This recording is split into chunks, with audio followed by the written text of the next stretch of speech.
ബാലേട്ടാ, ഇനിയിപ്പൊ കച്ചവടം പൊടി പൊടിക്കുമല്ലോ. കച്ചവടമോ? അതെന്താ സഖാവേ? ഞങ്ങളുടെ സർക്കാരിന്റെ മാതൃകാ വീട് വന്നു. ഇനി കൂണ് മുളക്കും പോലെ വീടുകൾ വരുമല്ലേ. ഊരാളുങ്കലെ പുതിയൊരു തട്ടിപ്പുമായി വന്നേക്കുവാ. ഒരു തട്ടിക്കൂട്ട് സെറ്റപ്പിന് വകയിരുത്തുന്നത് 30 ലക്ഷം രൂപയാണത്രേ. എന്താ ജോസേട്ടാ ഒന്നും അറിയാത്ത പോലെ? ഇക്കാലത്ത് ഒരു വീട് വെക്കണേൽ കുറഞ്ഞത് 50 ലക്ഷമെങ്കിലും വേണം. അതെ, മുഖ്യന്റെ തൊഴുത്തിനായി 40 ലക്ഷം. ഊരാളുകളുടെയും സർക്കാരിന്റെയും അന്തർധാര എല്ലാവർക്കും മനസ്സിലായി സഖാവേ.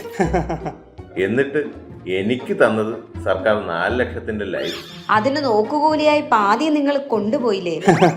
ഉരുള് ബാക്കി വെച്ചവന്റെ ലൈഫും നിങ്ങളുടെ വായില് ഉരുളയാക്കി കളയുമോ സഖാവേ?